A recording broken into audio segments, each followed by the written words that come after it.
Welcome back. Of course, we're getting ready for the second game of this series. However, Bruno actually has a guest on the couch, so we're going to go to that one first. I'm just going to turn to the side right here and hand it over to Bruno and Waga and FNG. What's up? So we have a guest here in the couch. His name is Waga Mama.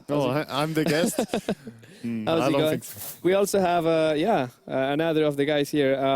Artem, is that your name? Artyom. Artyom. Yeah. Artyom. That's No, it's Artyom. It's on Russian. In Belarusian, it's Artyom. Artyom. Like, yes, yeah. Okay, that's hard to pronounce if you're not. I'll call you FNG for now. Okay. FNG, Good. easier to say. Nice to meet you. Nice to be here with you. How are you today? I'm good. I'm good. How was the flight? It was fine, but it's like there is no direct flight from Minsk, so I have to go Kyiv and after go there. You live in Belarus, right? Yeah, in Minsk. Yeah, cool. So actually, I'm going to start with just a question, then we'll talk about stuff. But like, there's something that people want to know, right? Like, you played in Power Rangers, then you went to Navi, now you're in Virtus.pro, and like this poses the right question, and I want to frame him. What shampoo do you use for your hair? It's a tough question, you know. I know. Like, it's really a lot of guys asking it. I know. I know. I know that. Do you use conditioner? No. No, just shampoo. Yeah. Is it like a shampoo or like the same body wash, the same that you use for the body? It's a shampoo. It's a shampoo. Good, good. That's interesting. What's the name? No, let's not put a brand here right now. I don't know. Fair enough. Sellout. Yeah, no sellouts here. But no, I mean, it's good to have you here, and you'll be playing DreamHack. I think you start playing later today. Yeah, we're playing the last game versus MVP. Versus MVP, right? And I'm sure you probably did your math and you were studying a little bit of the teams. MVP is one of the newer teams. They actually did VP Classic, we call them, because VP Polar, VP Classic. Okay. But I mean, we're going to talk about the teams after you play. I don't want you to say, oh, we're going to beat them easily and then lose, or vice versa.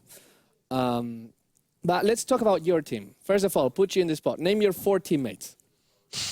Phobos, Mark, Lil, and Illidan. Good. Now tell one good thing and one bad thing about them. Each of them. Let's start with Illidan. With Lil? Yeah. I don't know, like he's playing a lot research, but like this meta I can't play, like I can't pick this hero for him. Fair enough. Yeah. Okay.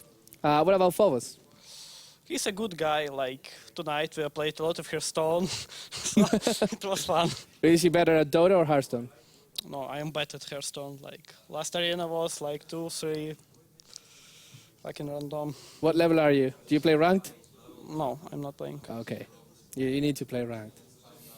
What's your MMR, by the way? We're both like 6k and 300, I think. What's your MMR? Higher. No, it's like 6, 7. No. Why is his MMR better? He buy it. Like, Yeah. Ah, that's the thing, Money. right? Yeah, you know some Can you level my account? I'm a little bit low now because I lost a couple. You You can like want ask to buy? Hakon. Yeah.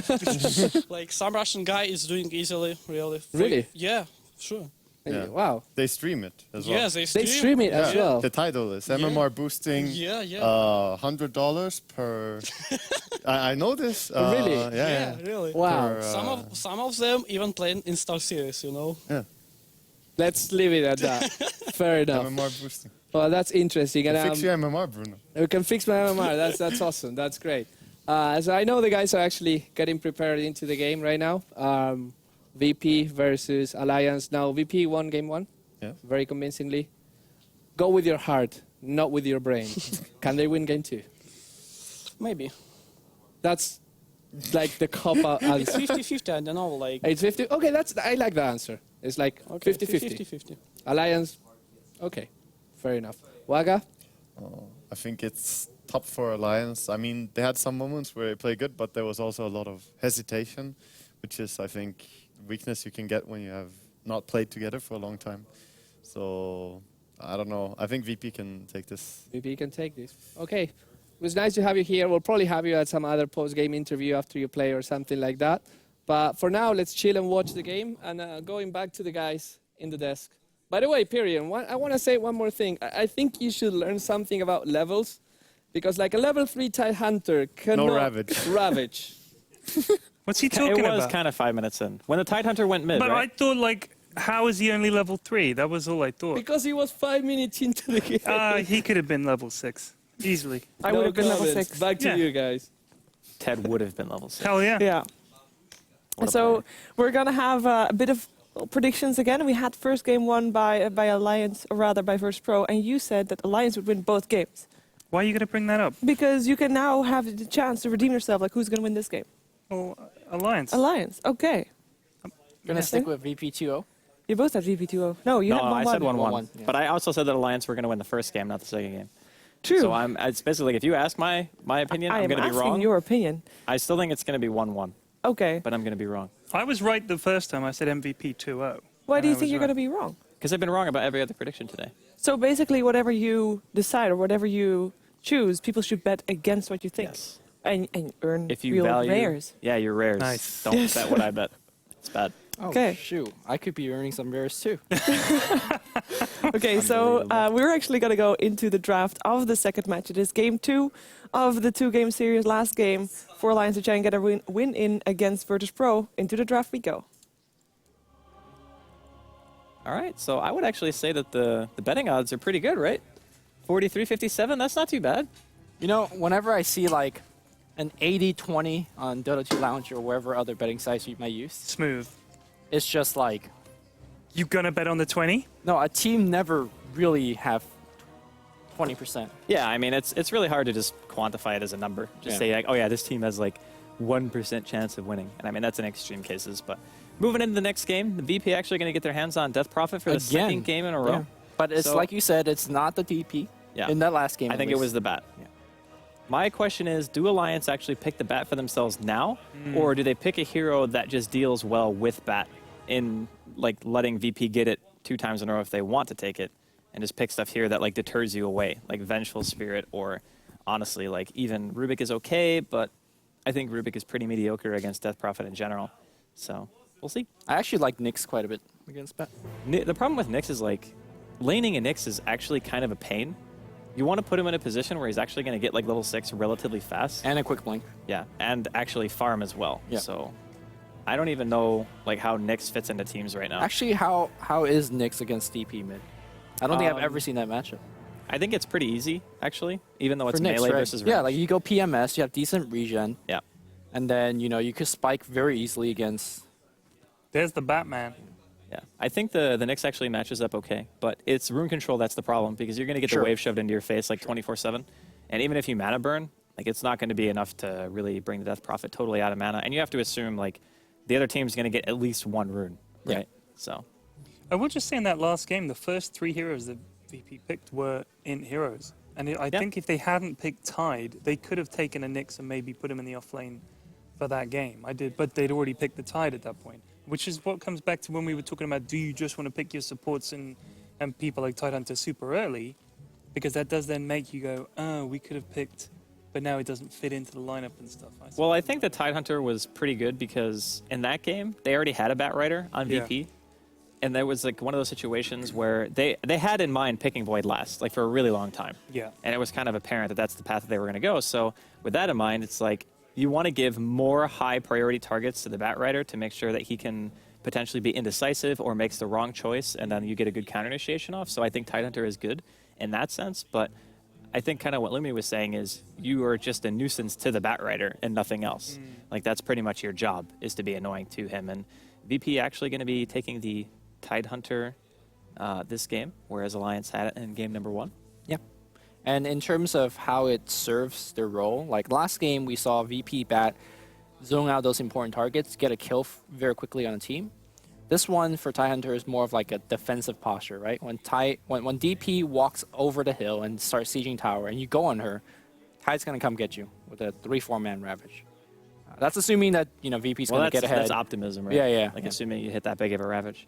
I think a lot of teams are just so used to playing around Tidehunters nowadays that very seldom do we just see, like, those Ravages that end the game. It's not like a Chronosphere, right? Because a Ravage is a stun for around 2 seconds, and it's good. It's a good counter initiation method to let you reset the fight. A Sphere is just, the fight is over, you know? Like, you just get a kill or 2, or all of them, basically. So Yep. I think the kind of style of hero that it is Still very strong, very easy to lane, has good comeback potential, similar to a Batrider. And the thing about Tide is that he actually farms a camp that no other hero really can farm at that early stage in the game. Like, I think he's really the only hero who can Ancient like that, except for Beastmaster. Yeah. But And Beastmaster Beastmaster takes is- like an hour. Yeah, it takes a much longer time, and I think Beastmaster is just overall weaker right now than Tidehunter. Techies. Yeah, Techies can do it too, but the same thing. Techies takes ages to kill it. Yeah. There is a video of a guy doing the Dire Ancients. Oh, I'm sure. There's really also quite quickly. Yeah, you got to walk in like a macaroni noodle shape and like It's- put your mines in the perfect area. pretty clever, Otherwise, the mines don't do any damage. I tried it, failed miserably. I was like level 3 at 20 minutes. Well, I was like, I want to try this one time, and then I never did it again. yeah. I was like, this is just probably a good choice. this is Practice too it much. against bots, dude. Yeah. I think that is the kind of thing you just have to practice over and over and over again because it would wreck I mean, there are certain things in pub games that if you can do them consistently and the other guys, like, I mean, for a while, you know, when you would block the creeps with Fisher and they wouldn't just stand there because now they just go, and just stand there. But for a while, they would run like crazy and you could so you filter would them. Trap creeps You into trap little them, so trees. you get Windrunner and Earthshaker, and Windrunner makes a little nest for them in the trees on the if you look at the bot lane Radiant for left Radiant, side, right? Yeah. and they all filter in there like, woo, and then you can get like 50 creeps in there or something, and then you chop down one tree, and they all go, run out, and they just steam down and take racks. It's the best thing I've ever done in Dota. It was amazing. What MMR did this happen at? Well, it didn't because we watched it. These guys didn't? do it, Okay. and then me and Shane tried it and we fucked it up. But it was amazing because we did like the Void was running away. He was like trying to farm this. It was like this ocean of creeps just running at him. It was something to see, but it doesn't happen anymore, which is a damn shame. Yeah. Fissure block, 2 OP. It back was in the day. stupid. I mean, it was Yeah. every game it was happening. It was because some guys did a video on it, so you got to copy that. I really shit. like this from VP. Like they see the Necrophos pick, they immediately go Dazzle. Now, the one thing about going Dazzle is that if your Death Prophet gets pulled really far away, there's a good chance you're not going to be able to Grave. Like we're talking Batrider has 4 staff blink minimum, right? You pull him in, you kill the Death Prophet, hopefully before you get Ravage or something like that, because that's like the only reason I can see you wanting to pick a Necrophos in this situation. And then you try to take the fight from there. It's going to be hard though, I think, on wait. Alliance. But Vengeful Spirit as a defensive second pick. But wait, there's more. Yeah, I mean you get Venge and Dazzle. No. I think Alliance take Venge. Ah, And then they go Batrider Lasso, pull him back, swap him even farther away. and then then Necrophos sitting in kill the fountain. Phew. Yeah. You want them to take Venge? Well, taking Venge right now takes it away from BP Oh, and also gives them yeah. a pretty good reliable stun. And it looks Haven't like they were seen her for a listening while. to your sick bottom lane pool the creep strat. Oh yeah. Now all they need is a way for them to actually move the creeps over Filter there. the creep. Clockwork cogs, I think. Oh man. You can't actually cover the whole lane though. Like it needs to be No, an but if ability you trap it and then cut a cog, they'll walk through that yeah, that cog. still works, Yeah. I Yeah. believe.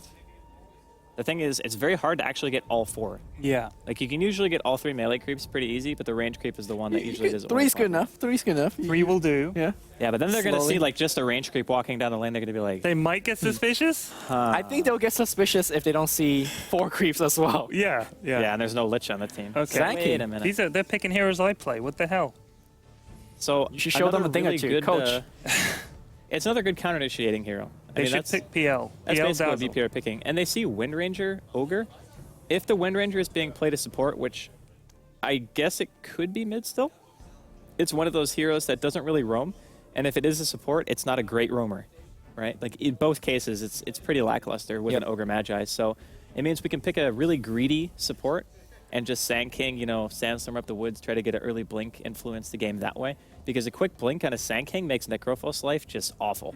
And even Wind Ranger, for example, like if you get stunned into silence, you're still dead because your only survivability tool is Wind Run, basically. I think it could work out quite well here for VP. I would say the thing with the Wind Ranger pick is the physical damage coming out of VP. I guess it's for the last. I think she's just going to get magicked down. Do you know what I mean? I think it's going to be kind of tricky for her to dodge anything with that. But yeah, I'm intrigued. Maybe one of the standing guys is super strong on Windrunner, wants to play Windrunner. I mean, this would be Hani's hero, I imagine. Yeah, I'm kind of unless hoping it's a support. they don't support Wind Ranger. I feel like it's, even though the Shackle is more reliable than it's ever been because the latch range had been increased, I still feel like unless you're fighting in the woods a lot, it's still very difficult to like on demand just guarantee the Shackle. I find Wind Ranger actually is a very decent split pusher if you level up your ultimate. I agree. I mean, because they changed it, so I mean, if you can kind of mix it up a bit, right? As long as it's the same target, you can come back. Can you cast Focus Fire, stop, fire As long as you don't manually right-click something else, your focus fire will stay on the target. I like to get a Yules on her and try to land the Yules into Shackle or Yules into Power Shot combo. I'm getting there. Ooh, it is a support Wind Ranger. Yeah. All right. So what do you think? This is going to be like... When Alliance had EGM, their support Wind Ranger would get an Orchid like 18 minutes in the game. Yeah, that is very true. But we also have to keep in mind, it could be about the wave clear more than anything else. Being able to stand that far away and still have some form of deep push. Yep. I mean, you have Death Pulse, you can use Firefly, you got Power Shot now, Gyrocopter as well. You can push out the lanes pretty good, and that kind of makes VP not able to just group up as 5 because they don't have any rat at all. Like, VP are basically just straight up, we're going to fight you, we're going to get our blink on our cores, we're going to DP your ulti or your towers down, and then we're going to have some carry benefiting from this as well. And we're going to see what it is in just a second. I think, I want to say Void, but I don't feel like Void is actually that great here.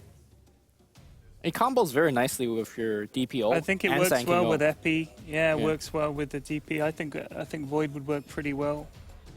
The biggest problem with picking the Void Race is that King! you What put are they your- just picking my heroes for? What is up here? Brave King's actually really excellent against this team. Pretty immune to Bat Rider, pretty immune to Necrophos. a hero you really don't want to Reaper Scythe. Yeah. Mm-hmm. Unless you just know that he's not coming back. Huh. Interesting. Is there any possibility of Alliance running a tri-lane offensively? I think after seeing the Wraith King, I think there is. Because ideally you want to restrict Yul from being able to just free farm the woods, Exactly. right? And then you have Jotum and BZZ in a lane that's not very explosive. I think if you had the choice, you would just go like... Because Rocket Barrage does so much damage, you have maybe a reliable way to set up a Shackle. And then you have Rocket on top of that as well. So it could be a triple stun lane if you look at it that way. Like if the Fire Blast lines up the Shackle and there's a Rocket on the hero, they're going to be stunned for an extremely long time. So Looks like it's not going to be the case. So the one thing I do want to point out is Ace is going up top. We haven't been introducing the players, shall we? Let's introduce. Ace is playing the Bat Rider. My nuts on the Ogre match again. We have Ake going on bottom lane with Boots first, Wind Ranger. That's very interesting. Loda playing the Gyrocopter. And I should be following Wupus's camera. I'm sorry. It's okay. And then we have Hani playing the Necrophos. yeah, on the side of VP, we got Sadoy playing the Watermelon, Tidehunter. Got G, going to be going mid on the Death Prophet. Yol playing Sand King. BZZ playing the Wraith King. And then Jotum playing on Dazzle. So when Wraith King and Sand King are on the same team, is Wraith King still the only king that matters? That's a tough one, Andy. I don't actually know. I think Wraith King is... That's like asking if a tree falls in the woods, does it still make a sound? No one's around to hear it. It does. It technically does. So Bat Rider, sometimes he goes Boots first in the off lane. In this case, we'll Ring of Protection, possibly against 2.5 stun. I want to call, the Poison Touch not really stun. Why would you go double Ring of Protection in this case and not Boots, for example? If he's going to be doing jungle stuff, would that help? Well, I mean, I think the damage is, like, the damage reduction is still more than enough. and Oh, they might turn on Ace. It's double damage. That 8 armor really will come in handy right now. Yeah, but I think he's still dead. Yeah, he is super dead. Okay. Y'all, that is what you want as the Sand King. You're like, sweet, first blood, and I can go muss around in the jungle now, do my thing. He just needs to make sure that he's very diligent about getting his level 3. Check out that Necro set. Oh, Yeah. You haven't seen that before? no, I like that. I like that a lot. It is pretty neat. That is nice. I love that head. I'm personally not a big fan of Necro on the mid lane. Because I feel like a big part of his harassing power, like Heartstop Aura, gets very negated by Bottle Region on the mid lane. So, I think Yeah, he's but just you could also argue the counterpoint of, like, the bottle regen gets countered by Necro Aura. Like, well, I get where you're coming from, is that if you continually are able to get runes, that the bottle will kind of offset the fact that you're just constantly being degened. Yep. But at the same time, I still feel like his lane presence is strong. there's not really a whole lot of opportunities for roam because we actually see my nuts up here, you know, keeping things on lockdown. Yeah. Making sure that Eel's not going to be getting much. He only got 43 XP. Like, that's it. It's a level 1 hero. Yeah, split shared 3 between ways. 3. But they're going to try to go for a second kill. No double damage here. Burrow Strike's going to come through. Nice stun forming on the outside of Ace, and Ace is dead. That's nice. That's a So- strong combo. Yeah, the major thing is you want to get the Sand King to level 3 as soon as possible if you're VP. So I think he's probably going to be the one to just go to the pull. Maybe he pre-runes, make sure that he gets the bounty if it spawns. And once he gets 3, it's like 5 minutes to Blink Dagger. You know? It should be. I'm going to see where he stands when he does the Sandstorm, because I have suffered greatly from getting in position and just like the creeps just run away, and people say, well, you got to stand in the right spot. So I want to see what the right spot is to stand when you're sandstorming the creeps in the jungle. You basically want to stand, you know how all the camps have like that rocky outline up top lane? BZZ, 6 stacks here. Nice. And a sticky napalm. He's actually going to be dropping there to my nuts. They really needed that, and good to know that Sand King's away, so they punish it immediately. Yeah, you want to stand outside the ring. Outside the ring. Yeah, so like maybe... just like Sandstorm radius is actually massive. Yeah, it is, So yeah. So you want it so that the sandstorm basically covers the camp and then where they run to. Exactly, Okay. yeah. All right, because I've been running right in there like an idiot. Yeah, if you run in where they're actually sitting, half the time your Sandstorm won't deal damage. Yeah. Okay. Top lane is getting a ton of experience by contesting this. Yeah, it's going to be actually kind of hard for the Sand King to just totally uncontested hit level 3. He's still level 1 at 3 minutes in. Now, granted, that's like 1 CS of experience. He's in a tri lane. He hasn't really been prioritizing himself at all. He's even allowing Jotum to be the one contesting the pole, which I think is fair because Jotum is actually level 3 himself, and he's a ranged hero, and he's got 10 sick charges, so it's not really as dangerous for him to go over there as it would be for y'all in this case. But with a death on BZZ so early, I kind of feel like VP are still sacrificing a little bit, even though they ended up getting that first blood on the Sand King. It's like, it doesn't matter if it doesn't transition into levels, but they're going to get a Burrow Strike here on Hani. He's got enough mana for that level 2 Crypt Swarm. Right in the face. Yep. Apparently ghosts can still kill other ghosts. Incredible. Or is Necrophos actually a ghost? I don't know if he's undead or if he's a ghost. I mean, there is a difference. Yeah, there is actually. He's very alive. Oh, BZZ. He's got 3 stacks on him right now. Yeah. Jotum's here trying to back him up. Poison Touch onto Ace. Firefly still fire. going through. The Wraith Fire 4 Blast stacks. and Ignite. The Grave very nicely timed here, but I don't really think it's going to be Got 10 enough. stacks. One more punch. Use it. Oh, it's a stick. Okay, he Get can another bottle stun off. regen. The stun's gonna come through. my Ignite's God. not gonna kill him first. He gets the experience, and the heal. gets healed, and more heal are coming soon. Oh, wow. And survives. He even popped himself somewhere in between. I'm not My kidding. God. Dazzle, best lane partner. Like, he just won him there. But- him and Omni. Just had the he was so low, and I'm not sure if it's Jotum that said, "All right, don't use your magic wand yet. I'm gonna grave you." Yeah. And the trust, man, the trust. Really nice. That was actually pretty crazy. I mean, I wish my Dazzle's graved like that, you know? And graved when you're at like 5% HP as opposed to 50. You know that's a level 1 grave. I'm like, how is he even in range? Well, it's pretty obvious that they're going to focus on that guy with 3 stacks and napalm. It's easy to be in range when the only stun is a targeted stun, and you don't have to walk in Firefly. Like, True. I think level 1 Grave is what, 550 range? Something like that? It's like 400, I think. Nah, it's 550. They Okay. buffed it. Get wrecked. Yeah. It just feels so short. Yeah, well, it's shorter than his auto attack. That's why it feels short, because you actually have to run up to be able to use it if it's level 1. The acquisition range is too great on Dazzle. Mid lane here, Ake coming in. Oh, Ace, he wants this so bad. Actually, can we get a return here? Power shot level 2. A couple more hits and a good one. Nice dodge. Jukes. That's a nice dodge. But, Meanwhile, the camera literally not looking at what you were talking about, just looking at the oh, was it stats. not? Oh, damn. Nah, it's okay. It's That's all right. in Let this us carry on. jungle steel farm, but most of it went to Yo, so it's decent. Actually, I don't think any of it went to the Bat Rider at all. Came in a little bit too early. Yeah. It's okay though. He knew what he wanted. I mean, the real bummer, honestly, is like Ace has died 3 times. To be fair though, for him, he's a Bat Rider, so if any of his supports or anyone really is stacking the jungle for him, he'll be able to go back, get his Blink Dagger, no issue, and then he'll be good to go, basically. So even though he's died a couple of times on the top lane, I actually think what they've done is really important. They've slowed down BZZ's farm significantly. And when your Wraith King doesn't get a quick blink, it's really hard for him to first catch up and secondly be part of fights. Like you generally want him in the center. So even though Batrider is 0-3, I think that is still better than the 0-1 under farm Wraith King. Yeah, I guess I see your point there. I mean, definitely you don't want that. Gracefully conceded, Andy. Yep. I guess you could be right. Sometimes. Sometimes. Once today. No, I'm just like... I've been in one of those zones. Oh, G. Wow. Oh, wow, Full that's- Reaper Scythe. He gets power shot here. G going for the return Pretty kill. He's got early. a Crypt Swarm. Honey going to end up dropping here. Jadam in the meantime picks up a kill on my nuts. And Ace is going to manage to kill G with the help of the Firefly. So all things considered, and this is also Yol being very close to Blink, by the way. We just saw a sneak peek. He's got 1,700 gold on him right now. VP have a 4-kill advantage. They're going to have a Blink Sand King at around 9 minutes, which is pretty normal timing. Honestly, I think it would have been faster if he was able to soak the pulls, but he prioritized Jadam getting the experience over him. And that just set him back a bit. And I think maybe they just decided that on the fly because he got first blood. It's like, okay, I'm going to take the pulls because you got first blood. Make things a little bit more even.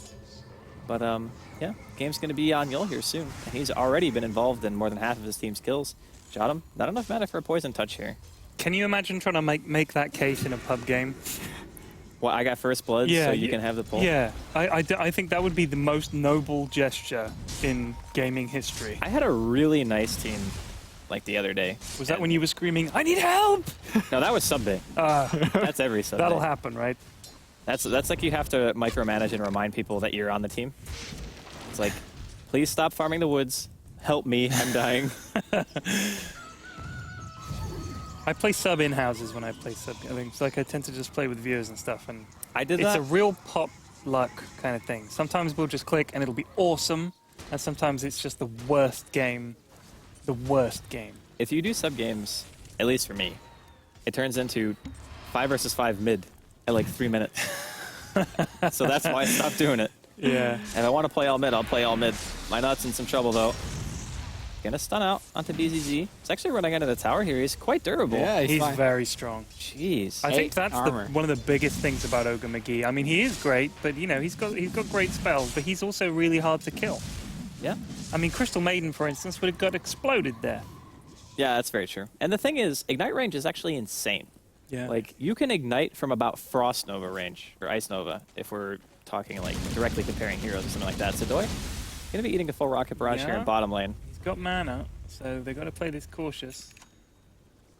But I like the fact that Loda has actually opted for the max Rocket build. It's so good. Tide It's actually does the worst. nothing against this. Yeah, Like, Tide it's the cannot do worst. anything in this lane. Just continual rocket. He could. No, he can't chase him. The other thing is, too, is because VP are actually really focused on their he side got of a the map. solo kill. Wow, he killed him with the Rocket. The Rocket actually killed him. That's What is it, crazy. 550 damage or like 500 I damage? Minimum. think yeah, it's huge. Yeah, 500 damage. Well, it's how he plays it too. Like Loda would drop the rocket and just run menacingly to Tide. Yeah. And he just kind of force it back. Yeah. So, Well, that's how you did it even before they buffed Rocket. Yeah. It's like if they stay to try to hit the Rocket before it gets to you, you get Rocket barraged. Yep. And if they run, they eat the Rocket. So either way, you're kind of screwed. And this is really good, though, for Alliance because they needed something that was drawing the attention of VP. Now, that likely means that Hani is going to continue to be camped, more or less, because it's a really easy kill on the Necrolite as opposed to trying to go to the safe lane and get a hero who at some point is going to get like a pretty early-ish BKB, I would say, probably like 13, 14 minutes if he continues this level of farm. And it also means that like no one on the side of Alliance has to babysit Loda right now until they start seeing that dagger come out. So, yep. I was wondering where the first gank's gonna come, but Yol looks to the bottom lane. Midas mean- now on Wraith King, by the way. He's just got the recipe. Do you think this is the right gank target? And it looks like they're ready for it. Ake has laid a very deep ward. They see Yol, they see his blink. They're fine. Unfortunate. Hellfire In fact, Blast he on my nuts TP's up here. top. Oh, the blink's out. They're going to get a nice burrow strike on Loda here. X is going to be popped as well. G in the back going for my nuts. Should be able to kill him. In the meantime, Call Down's going to land a slow onto another Hellfire Blast comes out. That Weevil. Holy moly. Even the right clicks of G were doing a tremendous amount of damage there. And Dang. they end up trading a 2-for-1. And all they got was a support. Yep. VP did that well, I think. Well, they put Ake in bottom lane because they want him to level, right? Like, this Yeah. is supposed to be an EGM-style windrunner that usually gets a really good amount of farm. And I think it's okay to just have, like, the gyrocopter farming as opposed to putting him in precarious situations where you know that the blink timing was going to be soon-ish. Like, average time for Boots blink and pro games is 9 to 10 minutes, and they ganked at that time, which is super risky. I do think Windrunner hasn't got much. Like, at 12 minutes to just have Boots, it is kind of... I mean, it's what are they going to do? Let her go farm by herself for 10 minutes? That's kind of what she's doing, at least for the past 2-3 minutes. I don't think they can do that now. Oh, PZZ living life on the edge there. Gets a Shadow Wave, so he'll be fine. He has 2 lives. And friends. Yeah. I think it's a nice idea of having these like self-sufficient carries who don't really need babysitting and then giving up the lane to somebody else. Yeah, But I'm that's wondering nice. if Wind Ranger is going to have the kind of impact that you would want to actually give farm to. Yeah. You know, like you still got to line shackles, still got to be in the right spot at the right time. Okay, imagine that, like, the extra farm. Oh, actually, he's going to find a Sidoi. kill here. I think Maybe. Power Shot's going to miss. Missed the shackle. Never mind, have to Windrun it back off. G, give him a little bit of chase. Actually, can he just run him down? He's got face boots. Well, he is running at him. Ake still got a DD. Rocket. One more Crypt Swarm. G in trouble. This is going to be a very, very long-range rocket. I don't know. Yeah, he he's could gonna run be behind way the too tower. far away. Yeah. It's going to take a ton of damage. Loda wants to get a second rocket onto. It's going to be the max damage rocket. Boom. 375.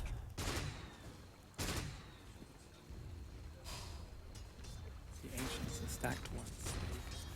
A little bit of inside information just heard. I like how you just suddenly started whispering. But we're not wearing like giant headsets, so Yeah. it's pretty easy for us to hear them. It is actually, it is strange to have the players in the same room. Like, I don't think I've done this before. No, I Obviously, haven't. I've cast with players next to us, and I've cast tourneys where the players can hear everything we say, and we have to say, we won't say anything about that, you know, because there's a roche happening or somebody's purchased an unusual item or something. That's really tough, but to have them right here in the room with us is, it's unusual, I would say. It's cool though, because It you is get to hear some of the calls they get to make in game, and you get Exactly. to say like, oh, so that's what their thought process was when they did this. And we can So, actually hear them because you don't have people in the background, and you know, there's no feedback. We can't hear the game other than in one of our ears. So, Right. yeah, it's interesting. So Honey's still kind of farming away here. I mean, he was mid. He's got the 4th highest farm, 2nd highest farm on the team. I'm wondering what he's actually going to decide to go first. Like, he's opted completely out of Heartstopper. He's just gone for the I'm going to farm in the woods with Sadist. And off-map farming is still pretty solid. Can be a bit dangerous against Blink Initiators. And speaking of initiation, here comes the Sand King with But the heavy epicenter! axe and the lasso. The burrow strike in. They want to try to kill Ace here. G not able to get any follow-up damage, and Yul just ends up being a sacrifice for the greater good. Yeah, I mean, he tanked the gank. Yeah, more importantly, the Reaper Scythe didn't do anything there. Yeah, Like, nothing. If it was Sanking getting Reaper Scythe, man, 50 seconds. 50-second death timer on a support at 14 minutes. Yeah. That is actually like the single most frustrating thing to have happen to you in pub games now. It's like no longer about getting sphered, it's, oh god, I got Reaper Scythe. Yeah. I'm dead for an hour. Yeah. I do think Sand King's great at that. He can initiate and he can also counter-initiate. If you can get a good epi, everyone's focusing, especially if something like Batrider, where everybody kind of tends to pile around the lassoed target. Yeah. You can get in there with a really nice epicenter, mix it up. Then you've got Ravage over the top of that. It's very strong. Oh, BZZ going hand here on my This nuts. king does not give a flying flip. He's going to go punch him down. Yeah. Come here, Ogoman. Gah! Yeah. Death Prophet stole it. Thief. Ah, it's fine. No, it's They're not. both He's undead the king. allies. She could be the queen Eh. Of ghosts, of spooky ghosts. ghosts. Spookiness, yeah. When I watch G play, he generally finds very good farm, but one thing he's really good at is like roaming behind towers and then popping out and getting kills. We saw him doing just that against Minuts. And then earlier he was like roaming over here behind a secret shop trying to pick off like a straggling support. I think it was also the Ogre.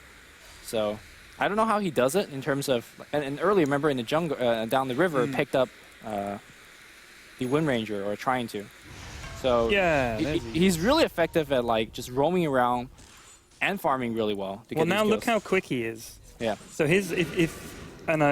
I think if he can now, the speed that he can roam now is so crazy. He can get into those positions. When he faces, he's at max movement speed. Yeah. Or one shy of it. So he can zip out of the woods, Yule somebody, Yeah. and then just go ham on him. My concern right now for Alliance is just they've lost their tier 1 mid, which is a pretty important tower. And VP are kind of just content to just sit back and farm. I think that because Loda's going first side in BKB, he'll be able to stand like front line, do a decent amount of damage. I'm just concerned if his damage is going to be high enough at an early stage in the game where VP aren't going to repeat the same thing they did in game number 1, which is get so much map control taken away from Alliance that their only other option really is base defense, like high ground. And then all of a sudden VP just choke you out with like 6-slotted Wraith King, Death Prophet. Dazzle becomes really strong at that point in the game because Weave is such a massive amount of minus armor. They're going on top here though. Call down, gonna be dropped. BZZ walks right into it and gets shackled to the range feed from Ake. Very nicely done. Grave was there as well. Jadam though gonna pay with his life here, eats a power shot to the face. Ake gets the kill. He gets an epi, Burrow Strike on 2. Loda actually gonna be dropping here along with my nuts and Ake. It's a double for Yol. BZZ picks up the kill on my nuts.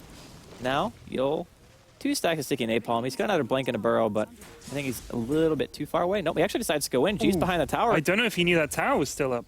Yeah. There's that roam from G. That's going to be kill. Yep. And then Crypt Swarm. Nice. That was exactly what you were talking about, Louis. She's I always can't there. believe it. What do you mean? Oh, Ted. All right. Here's the item coming. Is that the blink from the Wraith King? Yes, it is. So now I think if you're Alliance, you're going to have been in a very tough position fighting this. Hani's been farming for a long time. Straight Mystic Staff. Shiva's Guard?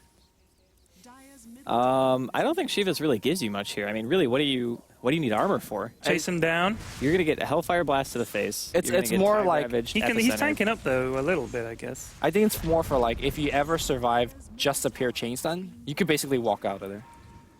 I don't really think you're walking away from BP's team. If you're gonna chase somebody down with the hard stopper, you could slow him with Shiva's a little. I think he might just rush Hex, which is interesting, but Hex is pretty much always good. Right, but it's interesting that he opened up with that piece because I think you will want as much health as you could get. Yeah, Well, he only has 1,000. There's also the argument of saying, like, since we're doing so poorly, I don't know if I'll ever get to 2,700 gold again. You just spend. I need to buy the most Shivas. expensive. Wow, he really is buying Shivas. It's so strange. I guess it's okay in the sense that, like, a lot of the heroes on VP, if you can break their blinks and continue to chase, you can clean up a lot of kills.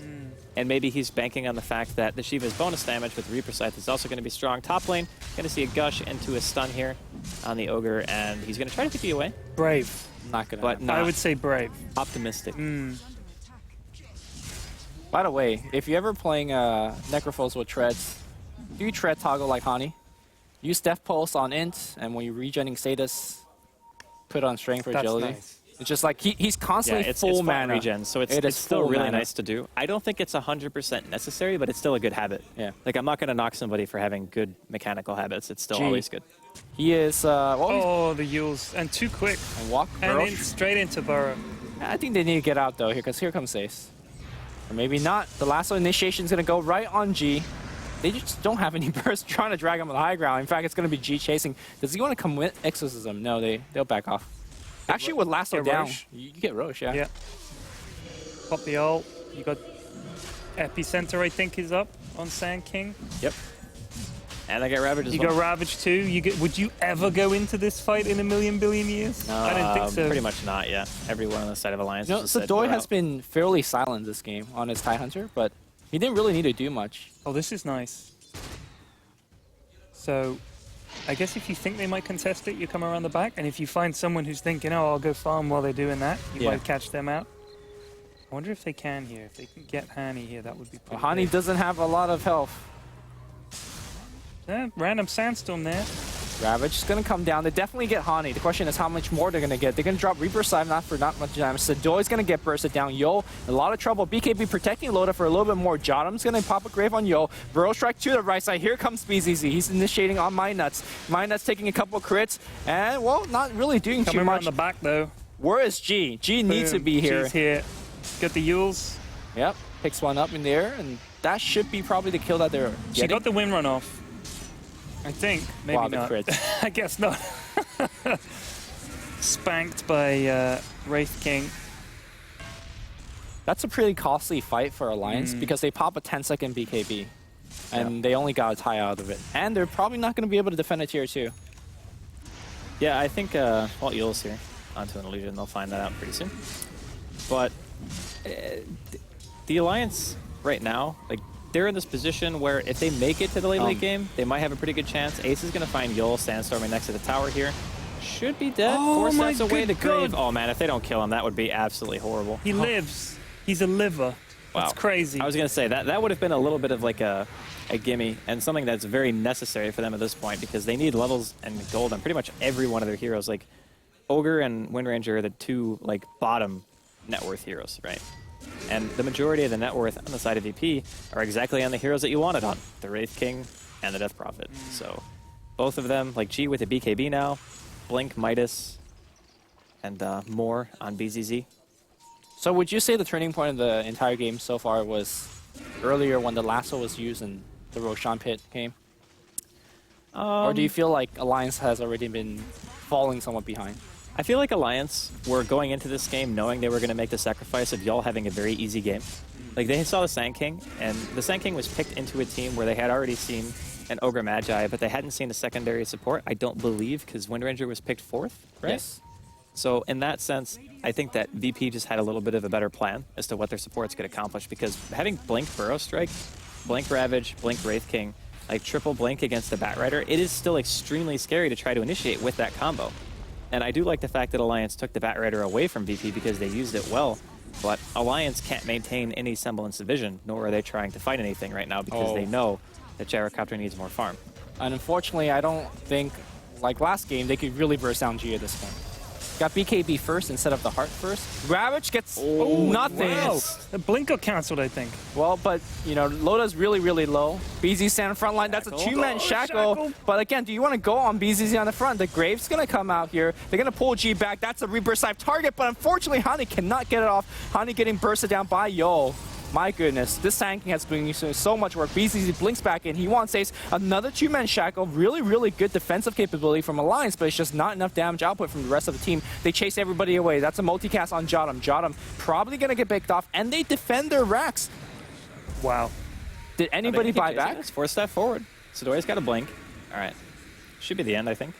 Unless he really wants to chase that rocket. He needs to be aware of how far away he is, though. He's going to actually pop the smoke here, but it doesn't actually stop the stun anymore. Used to, but no longer. My nuts get silenced, though. Baited out. Oh. Going to be chopped down. My nuts got silenced. It's true. I've Silence stopped laughing and at these My Nuts jokes. They're beneath me now. Okay, I've alright. moved on. We will move on. You'd have to find a really good one, and then We've I got might some laugh. pretty good character development here on Dreamleague today. I like it.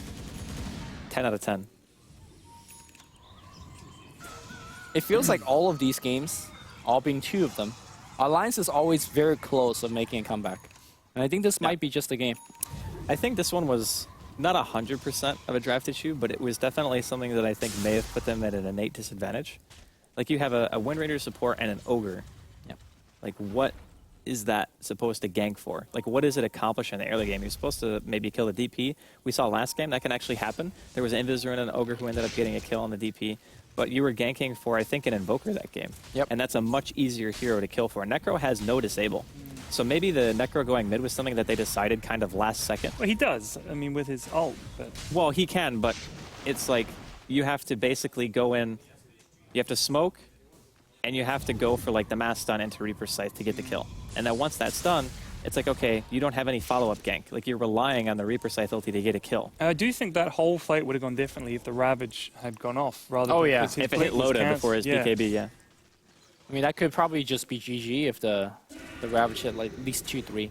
Yeah. But I mean, if you look at the teamfight contribution from the Wind Ranger, like apart from like a Sand King that lands 2 3-man Burrow Strike, Ake's influence that double fight. shackles, Yeah, yeah. 2 Yeah. double shackles. That Really was good. huge. And he has a mech now. So here we go. But looks There's like the bat. oh, they're going to focus on G. Can they actually burst him down? That's the question. G taking a ton. They do burst him down. Ace taking a ton of damage. And you can see that Loda is the biggest man in the middle of the fight, killing just about everybody. Yo, Epicenter not doing too much. Here comes the multicast. They get 1 kill, and they're chasing for more. They only lost a range wreck so far. Rocket on BZZ. He will have Blink. Or will he? His Blink's constantly getting cancelled. No, he blinks back out. Jotum now becomes a target. Can they run him down? The Ignite's going to be there. The Fire Blast should actually take him down as well. He could Grave and delay this kill much, much longer. I think they should just run right past him. But yeah, that's what they're going to do. Doing, yeah. They can go back and get him in a minute. Kill the Skeleton King. That's a great big. comeback. Yeah. Yeah, that's actually huge because the later the game goes, Gyro is one of those heroes whose AoE damage output is completely insane. Look at that, 4,000 gold. XP 8,600. Are you kidding me? Almost over 9,000. That's crazy. So close. But those types of fights are massive, and I think that comes into play as like where the Shivas is actually a worthwhile investment, because even though the nuke itself isn't a ton, it doesn't have to be a lot. It just has to get them below 50%. Yeah. And then it just guarantees that during the Reaper Sight, the Also, hero's going to if be you dead. start to turn it around against a team that's like ahead, let's say the fight starts to go wrong, they might have the option to disengage. Shivas might give you that difference to catch somebody with the slow. Just that kind of thing if you know you're going to be chasing people down. Yeah. I guess if your transition is to go straight BKB or into an Aghanims or something like that, your effective HP is going to be quite high. And yeah, BKB is the choice here from Hani. So he's now actually way more tanky.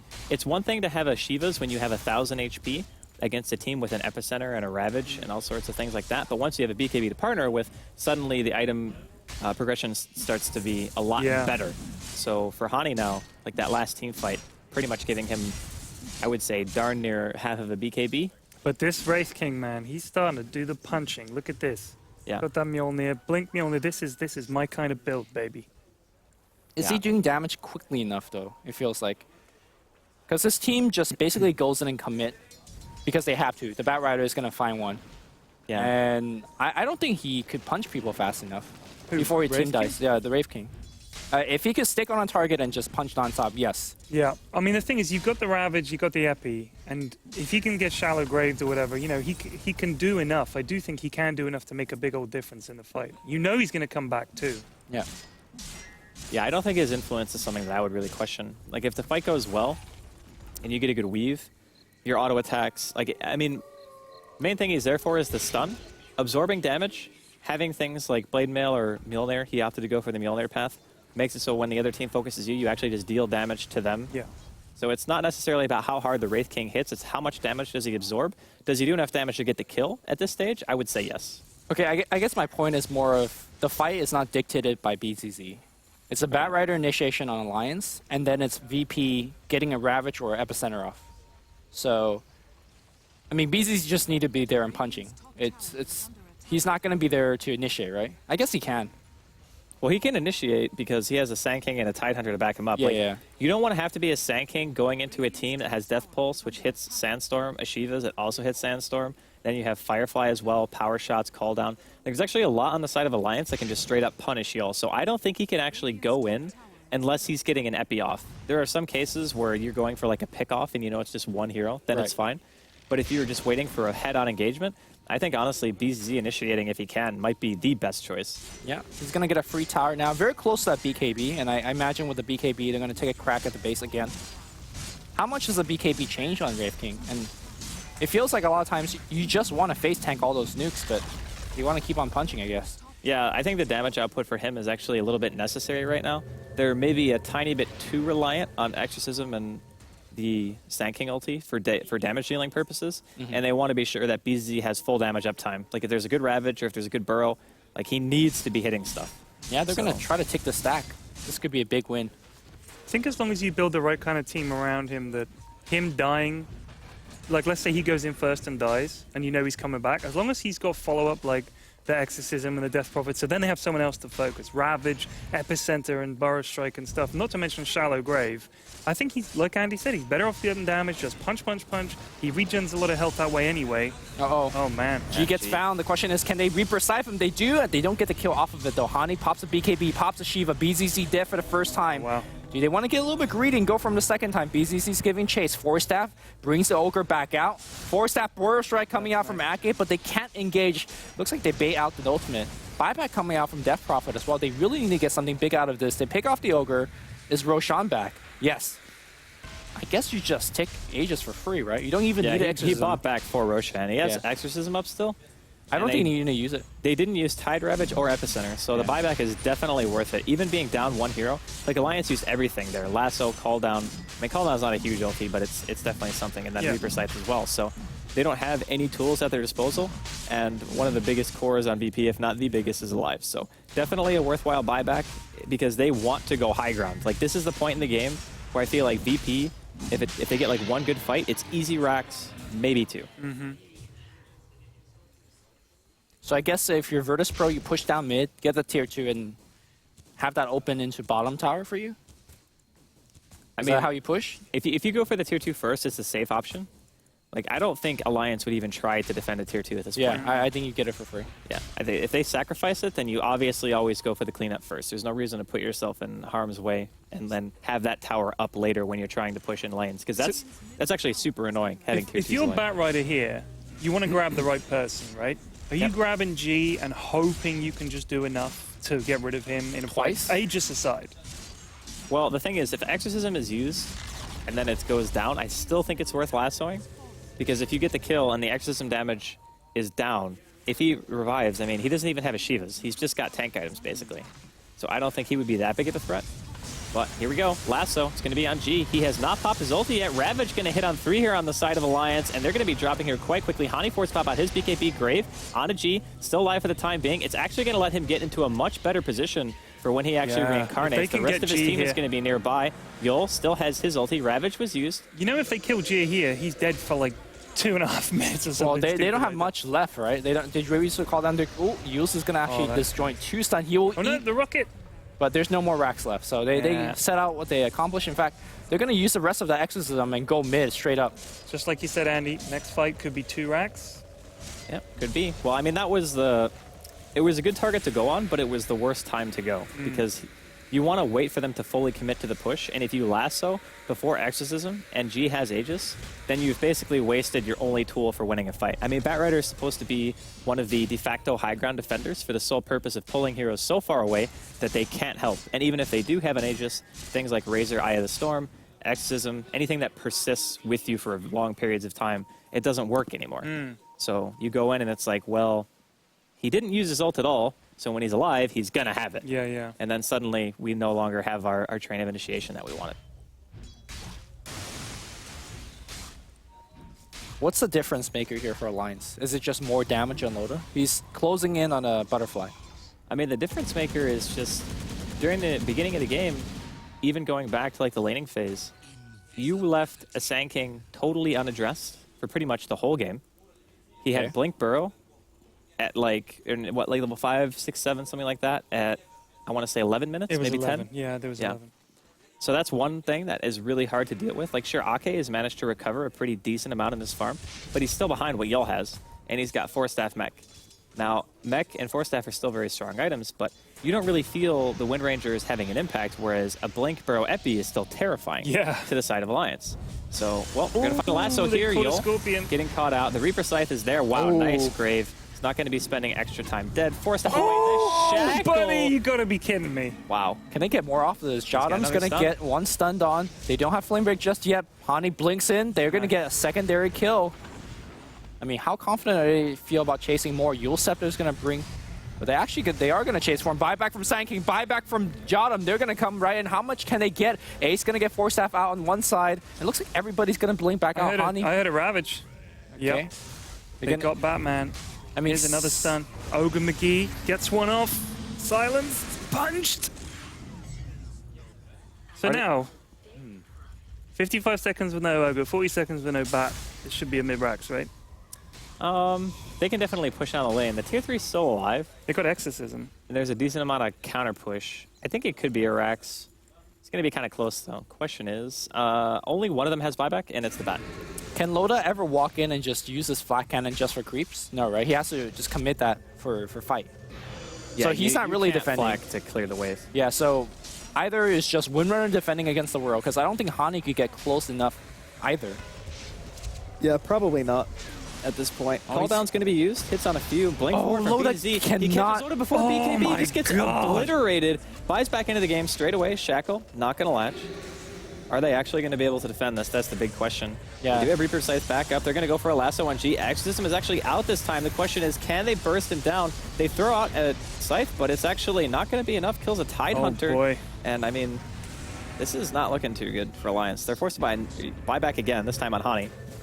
BZZ and the rest of his team on the way out of the base. Jeez, Death Prophet just runs out there. So just quick. Having napalm stacks, it doesn't matter. Right now, Ace is giving chase. He's gonna have blink off in about 3 seconds. And Shackle. Oh, yep, doesn't latch. It doesn't matter if they keep stacking napalm, though. They're eventually going to have to address this. VP coming in from the high ground here.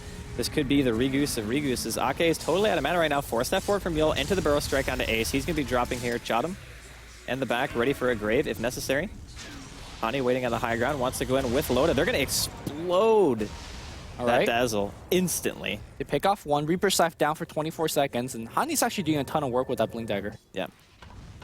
It's really nice to be able to just lasso, follow up the chain stun with Reaper's Scythe, and just try to kill the hero flat out. The downside to it is they don't have any other heroes on their team that necessarily burst super hard. You're kind of praying for a multi, right? Yeah. Or like a good rocket barrage or something like that to get a really high amount of burst. And now with BKBs, that combo only really works if you get the surprise factor. Because BKBs popped, obviously your ulti damage is negated and then does nothing. Also, Loda was 3,400 gold for his butterfly finish, but now he's buyback, and the fact that he's not really farming much, it's going to take a while. I mean, if you look at what Loda's got, it's just, it's not enough to actually sort of turn a fight compared to what's just arrived on Tidehunter, refresher up on the Tide, so... It feels like he needs 2 more items. Like, he needs to finish butterfly, he needs a Satanic. Yeah, it's really, really hard. I feel as though Gyro is one of those heroes that has this really awkward stage in the game for about 10 to 15 minutes where he's fallen off in the early game magic damage department. Like Rocket Barrage and Call Down is still okay, but it's not great. And then you don't have enough damage items to make Flat Cannon really worth it yet. Yeah. Yep. So I feel like that's the thing that he's struggling with right now. And that's part of the reason why I think Gyrocopter has kind of not been played as much. Because in the early fighting, he's great. But the mid-game fights are typically what dictates who wins and loses nowadays, especially in 6.82, because the gold exchange and the experience exchange is so massive at this point in the game that you actually need a hero who has the impact on demand. And like, say, a Chronosphere. Yeah, exactly. Yeah. Which, in a way, is why I think Void was nerfed and buffed.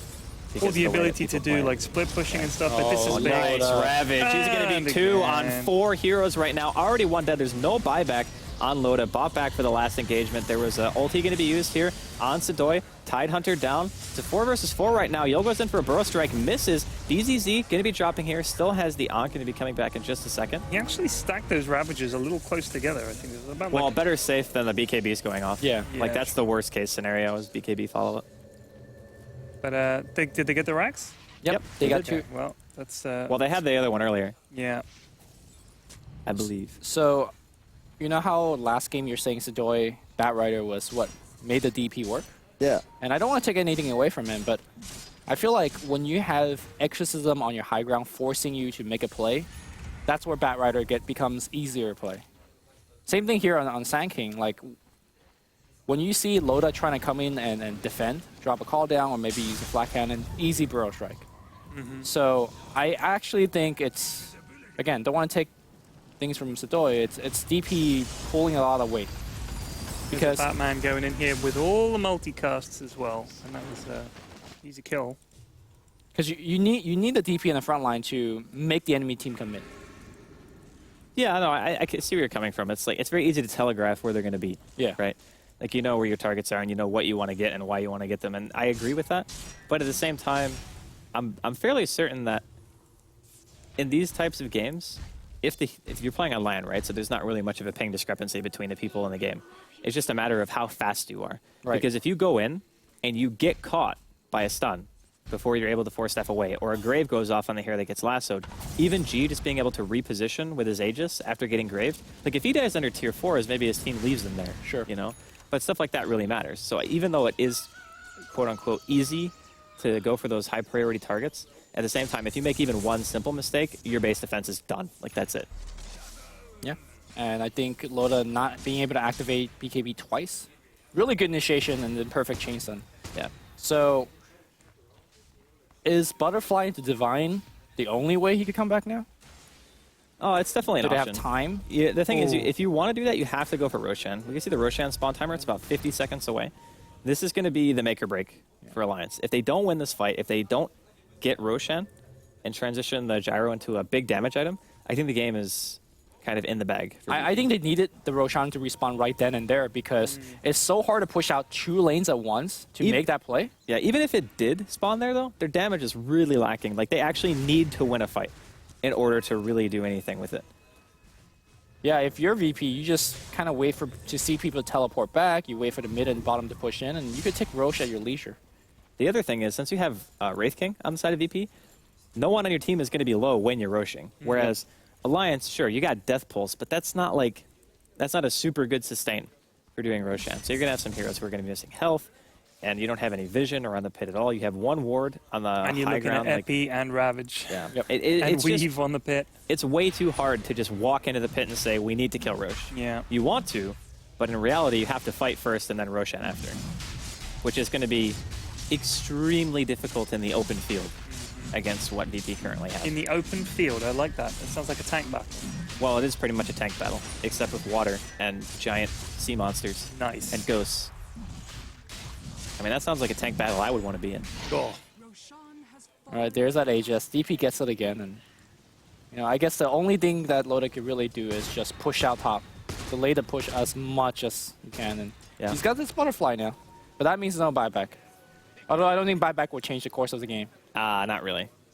I think if he doesn't finish his damage item, if he dies, like it's just game, basically. Yeah, he knows that too. He despises Butterfly. He Actually- realizes the dire straits that he's in. Sorry, Eh. Ted. It's I get time one. it's time for VP to slam the door on Alliance's comeback here. All right, here we go. Still too G? soon? Nice. No, it's okay. Okay, there's a Yules. Oh, actually, BKB on Skeleton time this King. time, but I mean, there's really no cost. Like, BZZ will gladly trade his BKB Now they can for just Lotus. run in there. Yeah. It's like, great, double Ravage.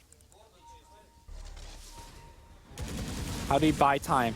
Who does Batman get? I think he's got to get tied, drag him away, just away, and let everybody else fight. Oh, I think it's too hard to keep him out of the He fight. needs to get Jadam, Oh, I that think. 4 multicast, times. though. That damage. I think Jadam is probably the most high priority kill. Obviously, you want Yo, I think, but he's not going to find Yo. Well, you either get Yol or you get G and hope Exorcism is actually on. Okay, fair Because enough. again, it still matters a lot. But there's Grave, too. No, I know, but that's why I'm saying, like, even though it's Ace, or it's easy for Ace to find his targets, it's a matter of if VP are able to react to it fast enough. Because if you go for Yol, if you're able to get him in the first place, I would be really shocked. Because his positioning would have to be, like, very far forward. Yep. But then you have to still worry about Grave. And pretty much for anyone, you're going to have to worry about Graves and stuns. But here we go. Loda pops a BKB pretty early. BZZ eating quite a bit here. Still has his reincarnation up. Oh, the Ravages. The Ravage actually only going to hit on 2. Hani with a very nice BKB timing. He's going to throw out the Reaper Scythe. Not enough to kill Sadoy. man. And this looks to be the beginning of the end here for Alliance. GG getting pulled near the well, but not quite, as my nuts calls GG. And it looks like I was wrong again. My predictions are awful. I feel Dude, like I was super wrong. I'm just cursing teams now when I predict that they're going to win. I said 2-0 Alliance. Did you? I couldn't have been wronger. That is true. That is true. But I feel like VP bounced back pretty nicely after their first series against MVP, and I'm not entirely sure if that's just to say that MVP played exceptionally well when they won against them, or were VP just kind of off their game and then brought it when they played against Alliance. Well, I'd they put banned MVP Death played Prophet well. twice. Yeah. That's true. I just think that Death Prophet is too easy to punish mistakes. You lose an ultimate, like you lost a Bat Ride ultimate, immediate Roche. Too hard to fight into that. Yeah. You lost one support, immediate tier 3 in a tower. Or tier 3 in a Rex. Like, very seldomly there's a hero in Dota that can punish you that hard for making a small mistake. It just does way too much damage way too quickly. Yeah, I think the DP was a much bigger factor this game. Like, Yeah. obviously DP was still strong in the prior game, but the Bat Rider was the one who pretty much made everything happen for the team. Yo did a lot too this game. Yeah, yeah. So. But I also think it kind of goes back to, like, you have this kind of style where you have a really good start in your gyrocopter, right? Like, you solo kill the offlaner, you're doing really well, and then you transition to try to gank top at 11 minutes in, when you know that To the Sand give King has been your gone. Wind Ranger right? farm. Yeah. Yeah. So I'm wondering if there wasn't, like, a better hero than Wind Ranger they could have picked for that role, or if maybe they should have just kept on, like, if Loda had an earlier BKB, I'm pretty sure those fights would have been way different. Because the early BKB makes you a lot more confident in being able to not just farm more dangerous situations, like get a little bit more out of it, but at the same time, it's like you're still at a stage in the game where you do so much, right? I mean, he was like 11-ish, maybe level 12, and he had like BKB Dominator or something like that. Yeah, the Or first fight, BKB at the very, I think very he least. BKB and got only a tie kill. It was a really Yeah. bad fight where they were chasing back and forth. But Yeah. in any case, welcome back. Thank you. Shiva. Yeah, I have to say, like, it was a lot better game for Alliance than previous one. Yeah. Like that, first of all. And virtus.pro looked just as solid. I actually was surprised that that Prophet made it through, because apparently that is something that Alliance has issues with. If the game goes too fast for them to be able to get their items up to actually start fighting with the heroes that they chose, like the gyrocopter in this case. But overall, like, I'm just curious, like, what do you do tomorrow for Alliance? Like, what advice are you going to give them? Well, I mean, if they don't ban out a hero, clearly they feel like they can deal with it. But I think Lumia brought up a really good point is the ulti cooldown is still not that long. Yeah. And every single time you have any opportunity, it's just pop ulti, get objective, pop ulti, get objective. And Yeah. objective-based gaming is still really strong. I would say that 6.82 is a little bit more lenient towards like fighting and being able to come back. But there's still something to be said for not having any towers at like 20 minutes. You know? Yeah. It's still extremely hard to come back from positions like that. So anytime you make a mistake or you give a team an easy early game by having a defensive postured lane that doesn't get as much as your supports, I feel like it wasn't a huge drafting error, but I felt like it hurt them a little bit. I actually didn't mean tomorrow, but I meant like next game, because they're going to play again. They're gonna play again. Yeah. Oh, right, yeah. Yeah. They're playing against MVP, correct? They are. Yes. Yeah. And MVP looked good. Yeah, they did look really Yeah. good. But again, is that just MVP or awesome, or did VP just kind of have the? I Needed don't warm know. up time, maybe. I mean, their sniper game was really impressive. Sniper really. That one was good, Yeah, yes. never really got caught. And their second game was, what is it, Ember that got huge. Ember Void. Ember Void together. Yeah. And And there was Invoker. Heen Yeah. split pushing on, and it was a strategical win, right? That's kind of I how thought they played that really Yeah, well. so Yeah. I think MVP looks impressive. All right. Yeah, I just Fair want to enough. point out one more thing from the previous game. I think at 40 minutes, I looked at Jodam's inventory, and he had like nothing. Yeah, he had It was nothing. like mana boots, you know, glad you have that, congratulations. But he had such a gigantic impact for having Yeah. like no farm at all. You could give everything to his teammates, and he had like every grave was on point. At some point at the start of the game, where he kept the Race King alive, the gang from the Bat Rider. Yeah, Yep. that was big. That was Yeah. impressive. Like, Yeah. I Really think amazing plays. the big thing about Dazzle picks is that a lot of times teams pick it with not a good way to go high ground. And I think that Dazzle really suffers in those situations because you want a hero that's like an artillery, right? You set it up and it just sieges. And that's what DP basically is in a nutshell. Is you pop your ulti, you get free towers. So that's like a perfect situation for heroes like Dazzle and Omni. But Dazzle works even better because of the absolute range that you have on the hero. You can stand 1,000 range away from whatever hero they want to go on. So Yeah. there's almost zero chance that they're going to be able to catch you. And even if you could, even like lassoing Jodam, like Lumia at one point said, you kind of want to do it, but at the same time, then you have a bunch of other heroes that are just going to destroy you. Yeah. Like DPLT, Wraith King with a ton of farm, Sand King. Like there were so many high impact mobile heroes on the side of VP that initiation is very difficult.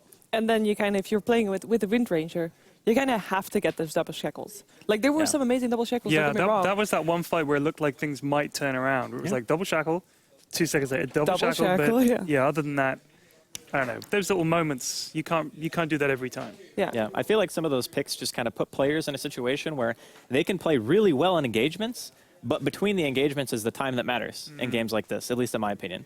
Because Ake showed that he's proficient with the hero, he can land shackles, you know, he can make the plays. But if you're not given the opportunity to make the plays, then it doesn't matter. Yeah. And I feel like that's kind of what happened. I would have liked to see an Earthshaker instead, actually, instead of the Wind Ranger. He could have protected the gyro in lane as well. Yeah, I think that ES would have been okay. I think they still would have suffered from that kind of mass initiation versus Yeah. really only one hero who can help you start the fight or may like have any impact kind of a problem.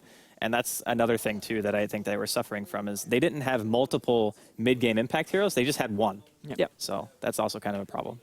That was a bit of a problem. We're, of course, going to go into an interview soon Yep. with one of the winning teams. But because also we're going to have a new team, there's also some shuffle already being done with the gear in case people are wondering why we're waiting. But Bruno is going to be ready for us shortly. Looks like, I think for me, star player of the match will be there. So that's Jodam, Cool. which is, I like to play Dazzle. So I'm biased. Support players. I love Dazzle too. But I Eh, play Dazzle mid. I played him like twice. You really don't like Dazzle? Let someone else do the fiffity-faffity stuff. Dude, Well- Dazzle mid. I want to punch things. Dazzle, mid. No thanks. Ted, I'll show you the way. I've seen Vico's Dazzle. Bruno's Dazzle looking mid, at which me is fun. nodding. He knows what Yeah. I'm saying. But we're gonna have a chat with the pro Dazzle players. So Bruno, take it away. Thank you very much, Shiver. And I'm here with Jotun. Is that correct? Yes, yes. Good. Congratulations. You just won like a really good game against Alliance. Thank you. You particularly played very well. People were saying that right now. They were talking about Dazzle Mid. Do you think Dazzle Mid is a good potential hero? Yeah. Okay, good. Maybe we'll see it in the future. So you started the games versus MVP, didn't go so well. You lost. Now you won 2-0 versus Alliance. Did anything change between the two matches? Did you guys talk about something, or was just like second game is better? Maybe the temperature. I don't know. It's video games. Everybody can win anyone. Okay. Maybe any other time we could win 2-0 MVP. Any other time we lose to Alliance 2-0. It depends on some other factors. That's good. One more thing is, what's your favorite hero? Hard to say. It's really changes so often. So maybe for now it's Witch Doctor, Ancient Operation, Mirana. Okay. So remind me. Earth Spirit or Shaker. Yeah. Earth Spirit? No, not Earth Spirit. I can't. I have really curvy hands. I can't. It's hard. So remind me, you played on the second game. You played Dazzle. Yes. And in the first game you played Earthshaker. Earthshaker. Right. Now your Earthshaker on the first game, you had a lot of key features. I remember like the first blood, I think against the Tide Hunter where you block him. And you had like a very... Invoker as well. An Invoker as well, yeah. He doesn't allow me to forget that. But like I've been watching you, and every time I watch you on Earthshaker, you are a very good Earthshaker. Yes, I know. That's good. So for the people like us that are not as good as Earthshaker, like, can you give us one tip? Of course, like there's a lot of things that you have to know, but just give us one advice. You should just feel the game and do every moment. You should spend 100% of useful things. You know. That's good. That's good. Thank you very much. So congratulations once again to Jotum and the rest of virtus.pro. You will be playing again tomorrow, I think. Or... No. We'll have 1 day off. You have 1 day off, so we will be playing again Wednesday, but we'll see you in a couple of days. For now, we're going into a break, and after that, we'll have more of Alliance versus MVP. See you in a bit.